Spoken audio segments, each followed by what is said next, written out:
Earlier, I backtested a very popular strategy that uses the opening range breakout together with the breakout, pullback, and continuation pattern. But what I found was that this pattern actually made this strategy worse. Today, I'm going to test the opposite of that. Instead of waiting for a pullback, I'm actually going to look for the strongest breakouts. These are the ones that have almost no pullbacks and head straight towards their take profit target. This trade on the 22nd of September is the perfect example of that. There's a clean breakout, I enter on the next candle, and then price just goes green candle after green candle all the way to my take profit. The question then is, how do I capture more of these kind of trades and avoid the fake outs? Before I get into the backtest, let me just explain the rules that I'm going to use for the basic strategy. So I'm going to get rid of this stuff here and show you how I set up the opening range breakout from scratch. The first thing is the time frame. So I trade on 15 minutes. So I make sure that I'm on a 15-minute chart, and I also need to make sure I'm in the correct time zone. So I set this over to New York UTC -4.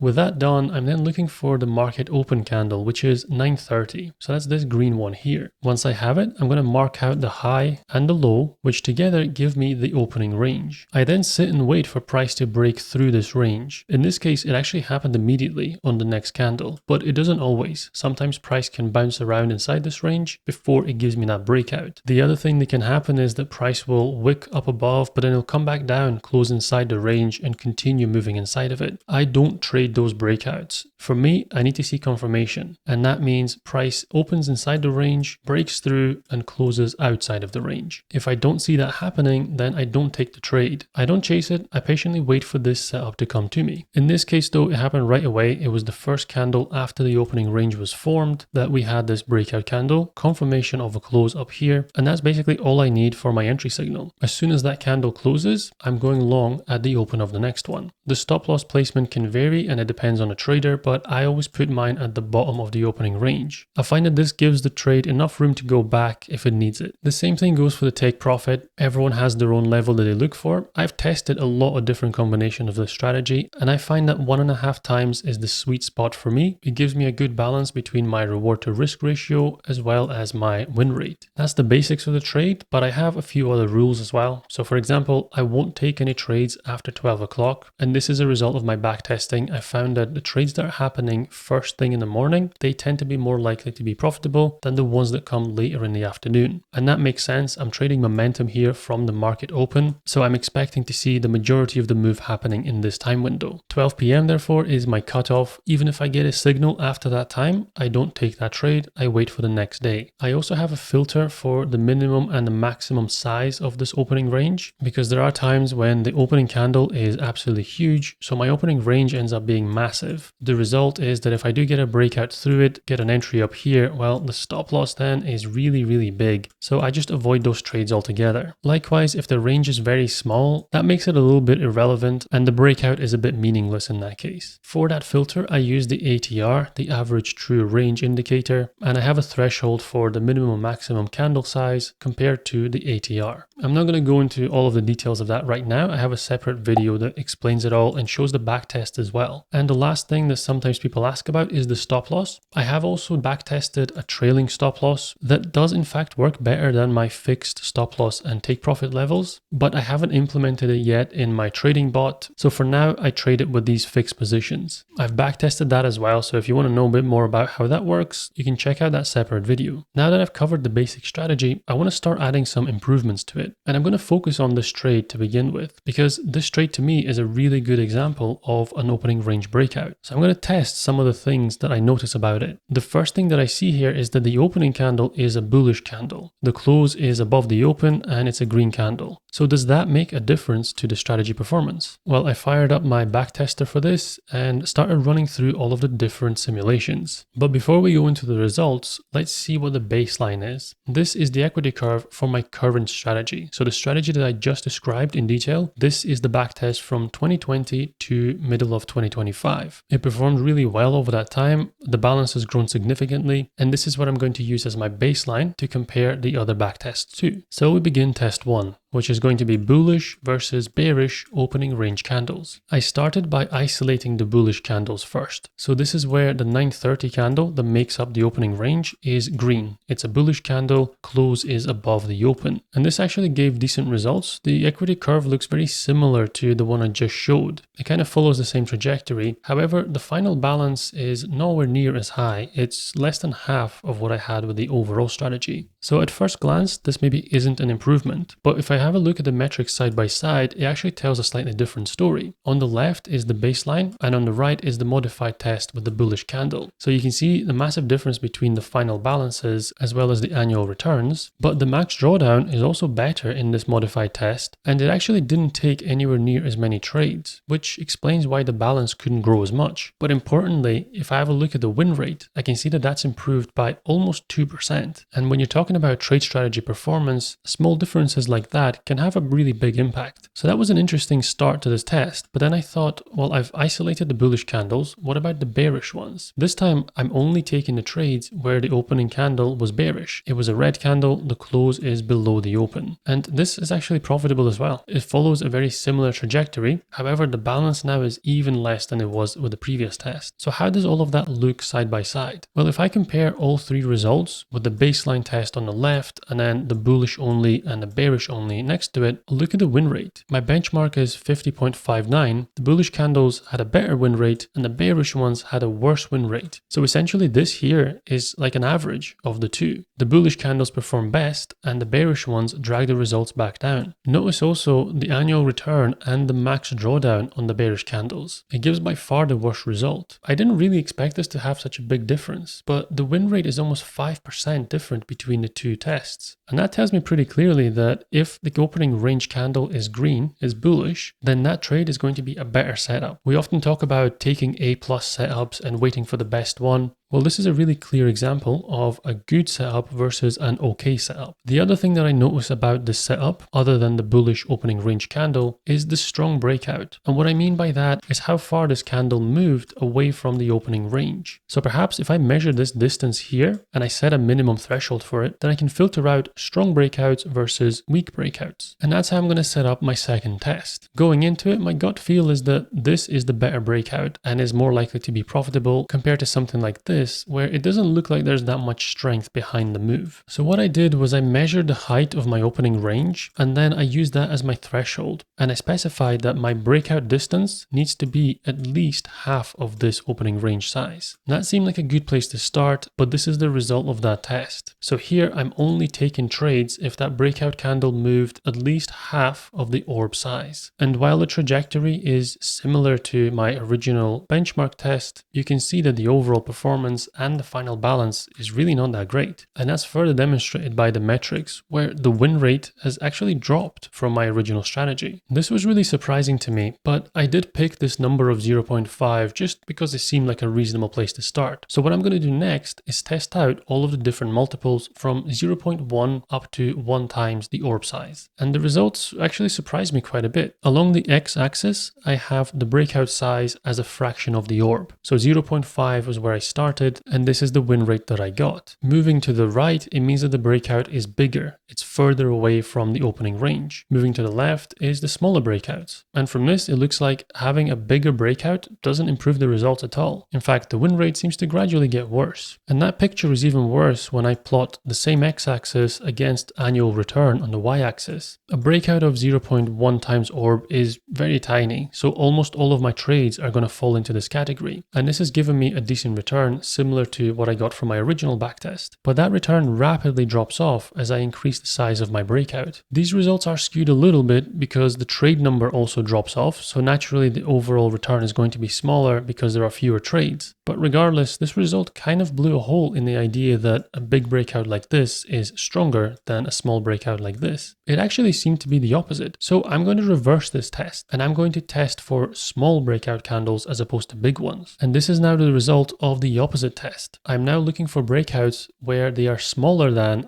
half of the orb size. And look at what's happened to the results. The equity curve is pretty strong like in my original test, and the final balance is really high as well. I then took that further and restricted my breakout candles to 0.75 times the orb size, and the results improved again. And finally, I tested all candles that are less than 1 times the orb, which to be honest will capture 99% of the breakouts anyway. And this equity curve and this final balance is more or less what I have with my baseline strategy. So looking at the results side by side for all of those tests, I'm not actually seeing any real difference. The win rates are more or less the same. The number of trades does start to drop off because I am filtering out some of the bigger breakouts with this condition, but I'm not seeing an increase in win rate. So this filter isn't picking better trades. The ones it's filtering out are just as good. And that was pretty disappointing, and it completely disproved this theory. But I wouldn't call this test a failure. I would say that it's answered my question, which is that no, the breakout size does not make a difference. So that's the second element of this trade that I've now tested. There is something else that I like about this breakout candle though, which is that the wicks are really small. If you compare it to this candle over here that's mostly wick, this one is mostly body. And the candle close is not too far from the candle high. There is actually a way of measuring this, and it's called the inside bar strength, or IBS. That's going to be my next test. I will check if there's a difference between a breakout candle that looks like this versus one that looks like this. My gut feeling, this one is going to be much better. It's showing that there's volume and buyers have got the momentum. This one here is telling me that sellers have stepped in, pushed the price back down. But is that actually the case? Well, I kind of fast-tracked this test because I already had results from my previous one. So I did a similar check here. The x-axis shows the IBS, this inside bar strength. An IBS of 1 means that the close and the high are at the same level. So the candle top looks like this. An IBS of 0.1 is basically the exact opposite, is that it's mostly wick up above. So the further I move to the right, the more solid that candle becomes, and therefore the stronger it looks to me. Well, the result here is also pretty poor. I would expect to see that as IBS increases, my win rate is also increasing. Because those candles are stronger, buyers are outweighing the sellers, so I'd expect to see more follow through. But clearly that is not happening. In fact, the opposite kind of happens. I would expect results to drop off here because there's not many candles that actually hit these criteria, so their sample size is just very small here. But if I compare the annual return against the IBS, it's not quite as bad as my previous test. I can see it dropping off on the right, but I explained why that happens. There's just not that many trades at this level, but at the lower levels,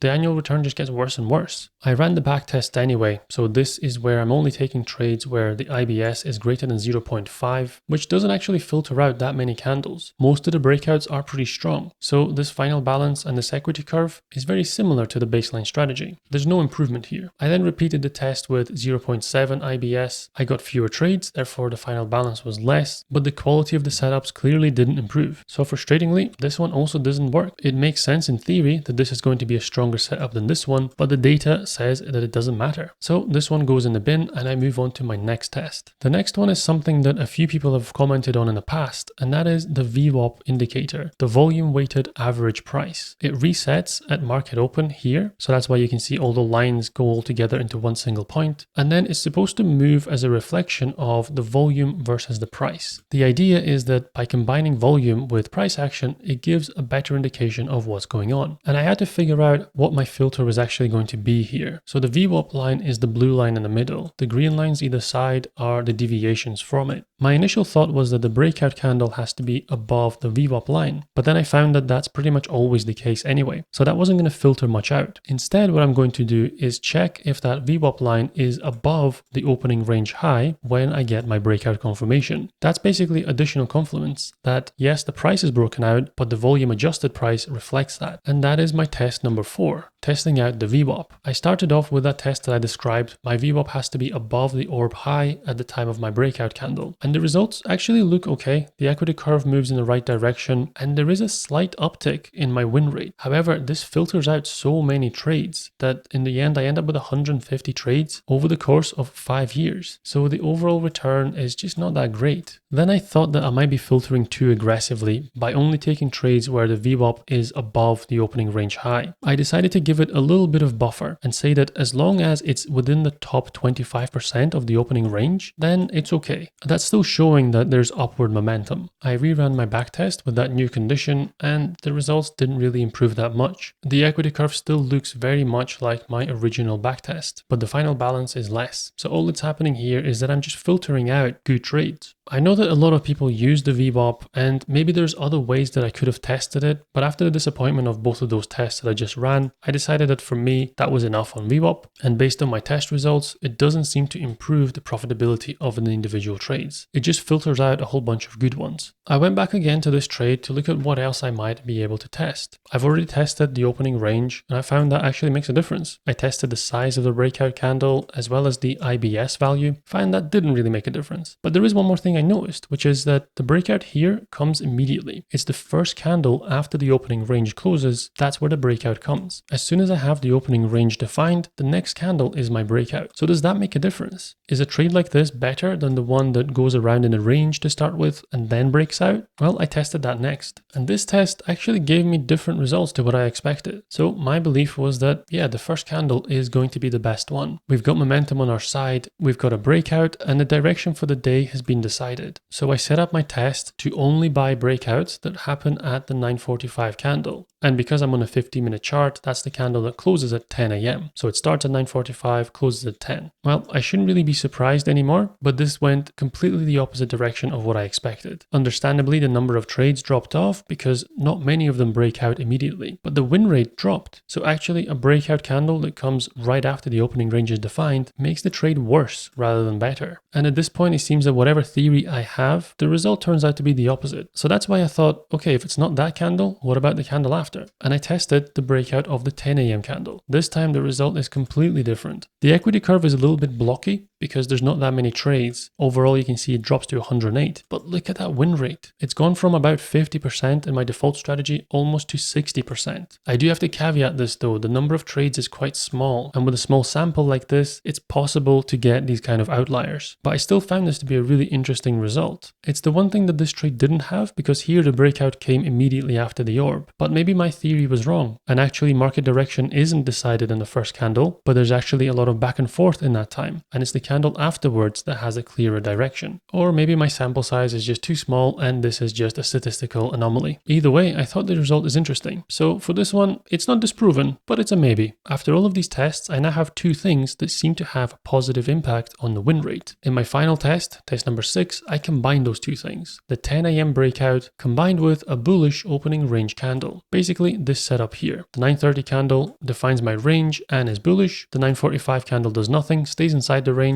and a 10 a.m. candle is the one that gives me the breakout. And this is the test result. At this point, the number of trades has dropped even more. I've effectively halved them, but have a look at those metrics. The win rate is now shot up to 67%. This gives me by far the best result from all of the tests and is far greater than the 50% of my baseline strategy. But my trade number is even lower now at 53. So at this point, the sample size is not representative, and this could well be in the effect of overfitting. But these tests showed me a lot of interesting stuff. First, I found a few things that didn't work, but then I found a couple that actually did seem to make a difference. The problem with adding a lot of these filters though is while they can improve the win rate, they reduce the number of trades significantly. And the result is that although I have a good win rate here, the annual return is quite small because there's just not enough trades to give me the volume that I would need. If this could be applied to multiple instruments to increase the number of trades, then that would give the best of both worlds. But because I only trade the S&P 500, for me it makes sense to stick with my original strategy and just accept that I'll have a slightly lower win rate but a higher number of trades to make up for it. I hope you guys found this interesting. Let me know if you like these kind of deep dives, and I hope to bring more backtests soon.